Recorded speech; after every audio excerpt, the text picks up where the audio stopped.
জলেশ্বৰ পীৰবাৰীত অনুষ্ঠিত নহয় উৰুছ। অৱশেষত আনুষ্ঠানিকভাৱে ঘোষণা কৰিলে উৰুছ কৰ্তৃপক্ষই। মাঘ মাহৰ ৮ তাৰিখ ইংৰাজী ২২ জানুৱাৰী তাৰিখত অনুষ্ঠিত হ'ব বিশাল ধৰ্মীয় সভা। উৰুছৰ পৰিৱৰ্তে অনুষ্ঠিত হ'ব বিশাল ধৰ্মীয় সভা, য'ত কোৰআন প্ৰতিযোগিতা, গজল প্ৰতিযোগিতা অনুষ্ঠিত হ'ব।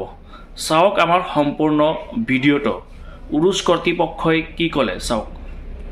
বিভিন্ন অসুবিধাৰ কাৰণে আৰু ইমান ডাঙৰ এটা ফাংচন এইটো মানে কিছু বিশৃংখলাৰ কাৰণে আমি এইটো সিদ্ধান্ত লৈছোঁ সকলোৱে মিলি, আমাৰ যি কমিটি আছে সকলোৱে মিলি সিদ্ধান্ত লৈছোঁ উৰুছ ইজাৰে চবটো নহয়, তাৰ পৰিৱৰ্তে